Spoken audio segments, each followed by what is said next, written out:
हुआ पार पड़ा और उस उपलक्ष्य में आज हम सब यहाँ पे एक भगवान की चर्चा बैठक में उपस्थित है। इस चर्चा बैठक में स्वयं शक्तिशाली भगवान बाबा हनुमान जी उपस्थित है। बाबा हनुमान जी को मेरा प्रणाम। उसी प्रकार हमारे सदगुरु व मानव धर्म के संस्थापक महान त्यागी बाबा जुगदेव जी उपस्थित है। बाबा जुगदेव जी को मेरा प्रणाम। उसी प्रकार हम सबकी मातोश्री आई वाराणसी उपस्थित है।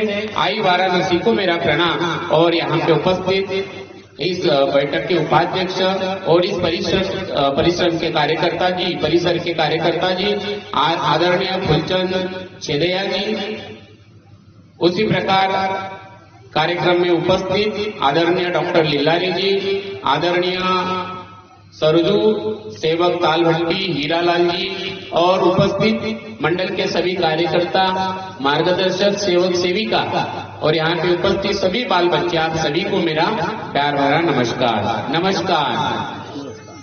मैं आप सबसे माफी चाहूंगा कि आज का जो प्रोग्राम है भगवान की कृपा और शत्रुघ्न साहू जी का जो प्यार है, अन्यथा 2 दिन पहले हमने बताया था उन्हें कि थोड़ा सा हमारा एक प्रोग्राम बाहर चल रहा था और आपने देखा कि जब से मैं आया तो थोड़ा फोन पे लगा था, बराबर।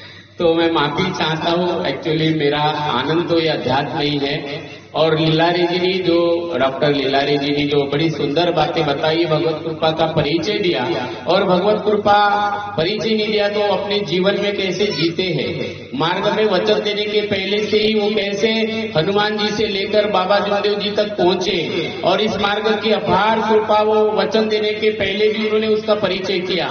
तो ये बाबा हनुमान जी के शब्द में कितनी ताकत है। यानी आज हम जो माइक लगाते हैं उस समय में बाबा जुगदेव जी ने जो 25 अगस्त 1948 को जो सत्य का बीज लगाया है और वो जागृत कृपा का प्रभाव देखो आज ये कहाँ और गोलीबार चौक कहाँ, बाबा का जन्म गांव कहाँ और हम कहाँ, आप कहाँ, बरोबर। तो ये जो जागृत कृपा है कोई भी आंधी और तूफान सेवक को न रोक पाए जब बाबा जैसे सदगुरु सेवक को मिल गए। कितने भी तूफान आए, मुश्किल आए, जीवन में कुछ भी हो जाए, बाबा के भी जीवन में तकलीफें मुश्किलें आई है, लेकिन बाबा ने जो वचन दिया है 25 अगस्त 1948 को ईमान का जो वचन दिया है, आज उसका प्रभाव देखो इस गांव में। और इतना ही नहीं, शब्द में इतनी कृपा है, शब्द में इतनी ताकत है कि आज मेरे इस माइक के द्वारा जहां जहां मेरा आवाज जा रहा है इन सारे लोगों की, और ये शब्द खाली भी नहीं देते। बाबा कहते हैं कि शब्द कभी खाली नहीं जाएंगे बोले।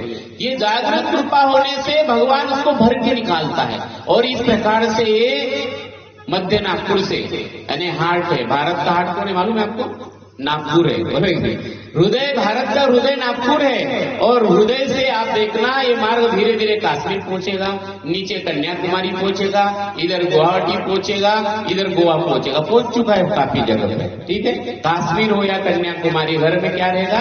बाबा हनुमान जी। हर घर में, हर हृदय में बाबा हनुमान जी, क्योंकि कृपा ही वैसी है। डॉक्टर लीलारी जी ने बताया, हमारे कार्यकर्ता जी ने बताया, हमारे साहू जी ने बताया कि मैं पहले कैसा था, हमारे दीदी ने बताया, आप सबको अनुभव है। ये जागृत कृपा है और सबके पास में है। इतना नजदीक से भगवान बाबा ने दिखाया है। और भगवत कपड़ों में नहीं दिखाया, मंदिर में नहीं दिखाया, मस्जिद में दिखाया, कहाँ कि तुम्हारा खुदा तुम्हारे पास है। डॉक्टर साहब ने कहा अपदीप भव, तुम्हारा प्रकाश तुम्हारे पास में है। और ये सिर्फ बोला नहीं बाबा ने, ये बाबा ने सिर्फ बोला नहीं तो इसकी अनुभूति कराया है। हर सेवक ने अनुभूति किया कि भगवान मेरी सुनता है, सबने किया है, सबके सादे कार्य चल रहे हैं। तो गुरु जी ने तो कहा, लीलारी गुरु जी ने, कि इस मार्ग में आने के पहले ही पूरी भगवत कृपा का, इस मार्ग की ताकत का परिचय हुआ।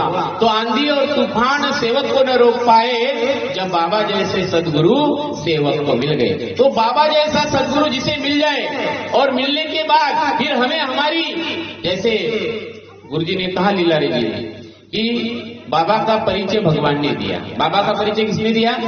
भगवान ने। बाबा अपने आप को सेवक बोलते थे, तो बाबा ने अपने आप को ऐसा तैयार किया कि खुद भगवान बाबा का परिचय देने आए, है ना। तो हमें भगवान भी साथ देने के लिए आएंगे, लेकिन हमें तैयार होना है, हमें तैयार होना है। इसलिए जो सुबह की विनती और प्रार्थना है, किसी देवी देवताओं को हम प्रसन्न नहीं करते, ये किसी आरती नहीं है, ये कोई किसी को प्रसन्न करने का मंत्र नहीं है।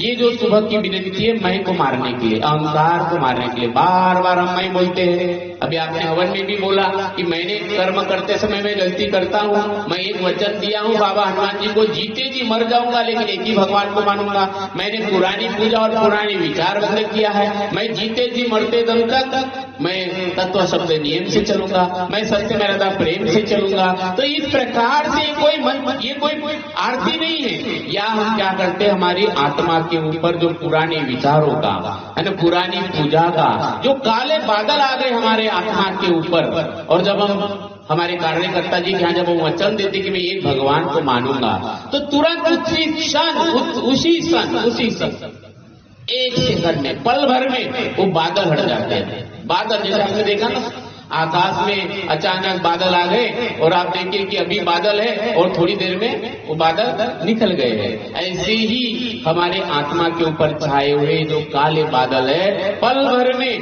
जैसे ही बाबा हनुमान जी बोले है ना, आंधी और तूफान सेवक को न रोक पाए, जब बाबा जैसे सदगुरु सेवक को मिल गए। लेकिन कारण कौन सा होना चाहिए? और कौन से? मरने के सब इरादे जीने के काम आए। शाहू जी ने बताया कि हम जब मार्गदर्शक कार्यकर्ता जी के घर में गए तो उन्होंने कहा कि मरना पड़ता है। बराबर, क्या करना पड़ता है? पहले हम लोग ऐसे ही मर रहे, तो अभी हम भगवान के नाम पर मरेंगे। तो उन्होंने वचन दिया, और जब ही उन्होंने नाम लिया अपने हृदय से, है ना, मरने के सब इरादे जीने के काम आए जब ओटो पे बाबा हनुमान जी का नाम आए। जब ये ओटो ने बाबा हनुमान जी का नाम लिया तो साक्षात भगवान तुरंत खड़ा, इसी वक्त, इसी पल। और इस गांव में कोई भी कार्यकर्ता के जाने के पहले भी अगर कोई वचन देता है शराबी से शराबी, वो शराब मुक्त हो जाता है। रोगी से रोगी, कितना भी बड़ा पुराना रोगी क्यों न हो, रोगी भी रोग मुक्त हो जाता है। कितना भी बड़ा भोगी क्यों न हो, भोगी क्यों न, जैसे वाल्या का वाल्मीकि, आपने वाला देखा, वाला का वाल्मीकि हुआ है ना। वाल्या का वाल्मीकि कैसा हुआ वो? तो उसने नारद मुनि ने उसको मरने का क्या वचन दिया? मरा मरा का वचन दिया। और मरा मरा का उल्टा करो तो क्या हो जाता है? राम राम। तो राम कौन? किसी दशरथ पुत्र का नाम नहीं। तो राम का मतलब, जैसे हम उस अपार शक्ति को क्या नाम से पुकारते हैं हम लोग? बाबा हनुमान जी। वैसे उस अपार शक्ति का नाम था वो राम, क्योंकि उस समय राम का जन्म ही नहीं था। तो देव का नाम है उस अपार शक्ति का नाम, और वो राम को प्रिय हो गया।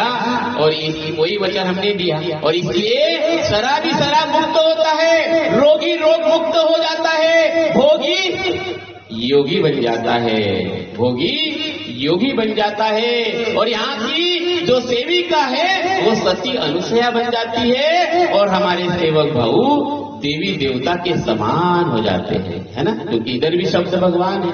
और इस प्रकार से बाबा जमदेव जी ने हमारे सेवक और सेविका का परिचय देंगे, लेकिन हमें उस लायक बनना पड़ेगा। इसलिए में रोज प्रैक्टिस, अपने आप में बदलाव, अपने आप में विचारों में क्रांति। तैरने के लिए लीनता चाहिए, डूबने के लिए अभिमान। ऐसी लीनता, एक लक्ष्य, एक चित्त भगवान। बाबा हनुमान जी सत्य मर्यादा प्रेम, सुबह की विनंती, रोज इसकी खुदाई, रोज खुदाई। जैसे कुएं की खुदाई करते, खेती की मशागत करते हैं। एक नौकरी वाला रोज नौकरी में जाता है, एक बच्चा परीक्षा में पास होने के लिए रोज स्कूल में जाता है, बरोबर नहीं? वैसे ही यहाँ हमें अपने आप को रोज शिक्षित करना है, रोज अपने ऊपर काम करना है, हर दिन करना है। मैं भी करता हूँ, रोज काम करता हूँ अपने ऊपर, बरोबर नहीं?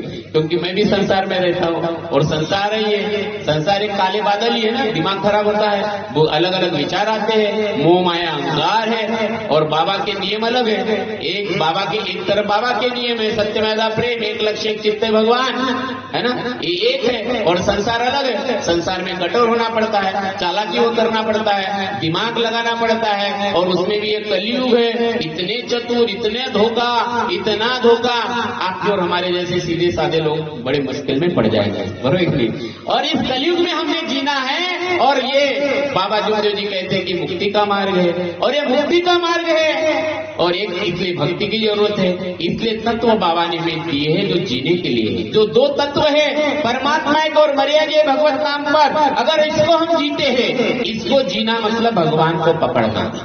इसको जीना मतलब किसको पकड़ना? भगवान को पकड़ना।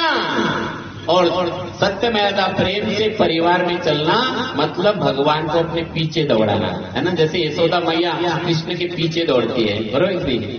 बाबा हनुमान जी बाबा जुगदेव जी के पीछे दौड़ रहे हैं, भगवान बाबा के पीछे दौड़ रहे हैं, पूरे ब्रह्मांड में बाबा को एक याद दिखा रहे हैं, हर हृदय में हर आत्मा में परिचय करा के दे रहे हैं। और भगवान घर के लोग जब बाबा भगवान को बोलते हैं कि बाबा, हे भगवान, हमारे बाबा को सेवक को परिवार है बोले, उनको गृहस्थी जीवन में लाओ बोले, तो भगवान क्या बोलता है मालूम है? अगर आपको आपके भाई की इतनी परवाह थी बोले तो हमारी सेवा क्यों करवाई बोले, बरोबर है कि नहीं? हमारी सेवा क्यों करवाई? जब हम भगवान के सेवा में लग जाते हैं, आप कितना भी दिमाग लगाओ वो आपको नहीं छोड़ता, क्योंकि बाबा ने वचन दिया था ईमान का, और ईमान से ही भगवान खुश हो गए।